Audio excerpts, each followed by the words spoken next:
It's the start of a gruelling week for the 17 teams, starting with a prologue time trial at Crystal Palace. Well, the field will be conscious now of the fact that they're getting very near to the ascent of Porlock Hill, and Gilly's already there amongst the spectators.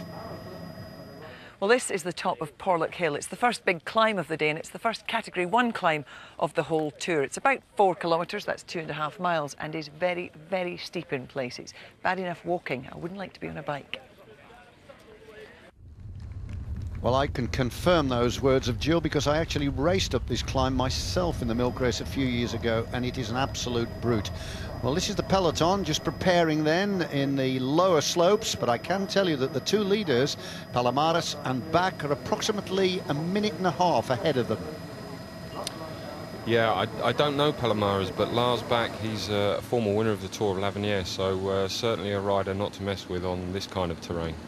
That's Bach just in second position at the moment, but Palomares is 33 years of age. No real victories to his credit, but you can never ever discount a Spaniard when it comes to a climb, because they revel in this kind of terrain. And he's small as well, but believe me, he can punch well above his weight. And it's Palomares that's tapping the rhythm out at the head, and there doesn't seem to be at the moment any sense of urgency in the main field.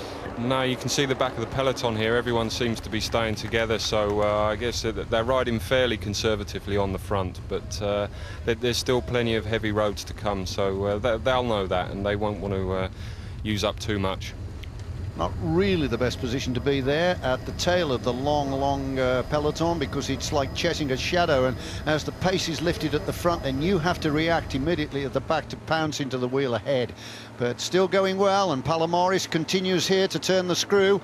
Back just tucked in the wheel. It's a good move this, because if they can get over the summit of Porlock, then they've got a lovely descent then that'll take them towards the second climb of the day, and that's at Watersmeet. Always the best place to be, at the head of the field in tough terrain.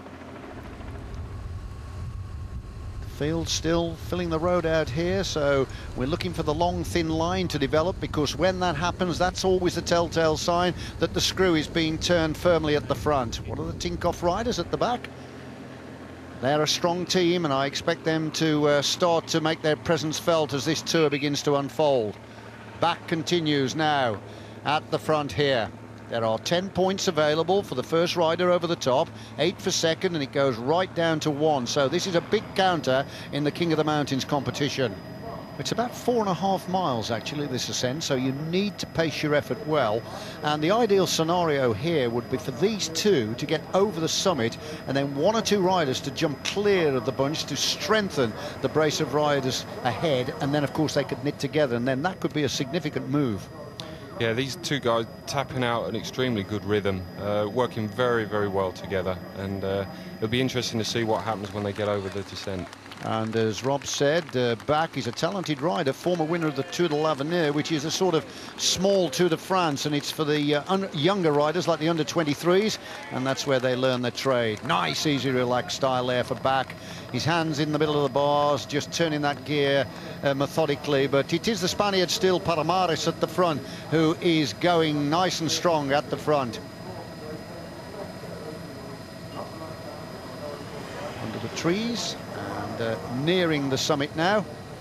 Contrasting sizes there, you can see the Danish rider Bach, he's very rangy, and the Spaniard small and punchy. That is the typical trademark size of a Spanish climber. Now then, this is the leader in the hotspot sprint competition at the back. That's Peert Royakkers of the Netherlands and the Skill Shimano team. So just behind him as well, we've got members of T-Mobile and Tinkoff. And you get the feeling that there's going to be a sudden eruption of power here at the head of the field, with them fragmenting as they chase down the two. Nearing the summit now, and there's a massive crowd waiting to greet the leaders. Palomares picks up the 10 points. Bach, the Danish rider on CSC, gets the 8. And now they're going to set about plummeting down the descent and getting that big gear spinning. But it is unforgiving countryside here across Exmoor. It's never easy. In other words, you get over the top of the climb and still you're laboured as you still keep that rhythm going. And with only 2 riders away, there's still good points on offer for the sprint, so the peloton will still be trying to set themselves up and set their riders up. Yes, this is third spot being contested now, and this is worth 6 points, and that could be very valuable for riders that are bidding to try and win the King of the Mountains. That's the fourth place rider, that's David Blanco. He's a powerful Spanish competitor, a man who's actually finished in the top 10 in the Tour of Spain during his career. But it looked a little bit like Ben Swift, actually, that's gone away, the youngster from Rotherham. And we'll wait for confirmation of that, but it did look like Swift, it was, and it was David Blanco coming through into fourth place.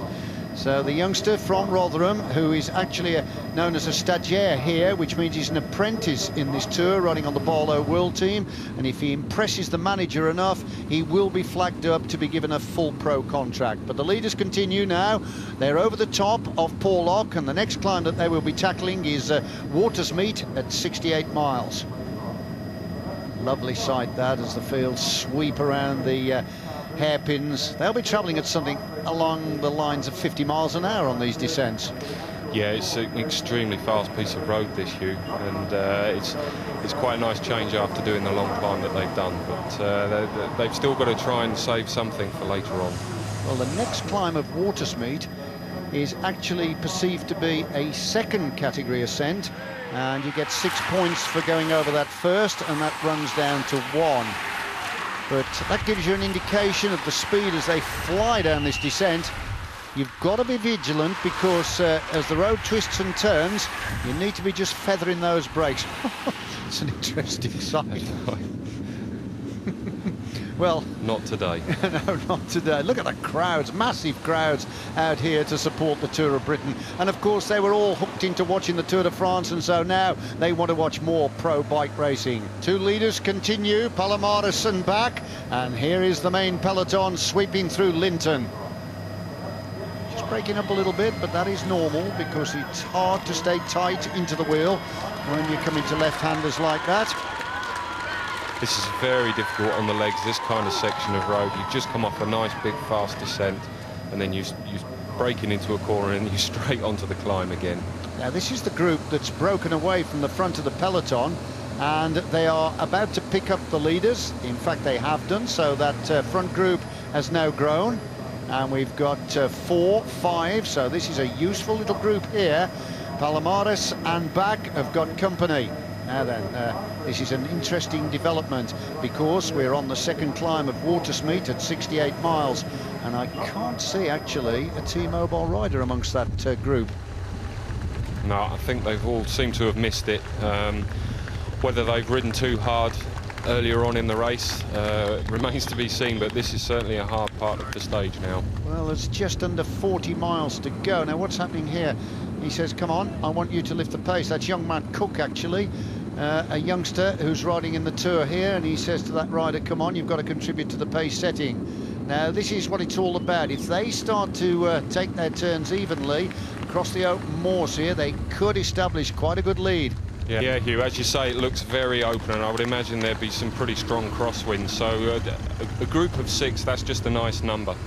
But of course, with the crosswind situation, this could force the field to break up significantly, and we may just get a sizable group that goes clear.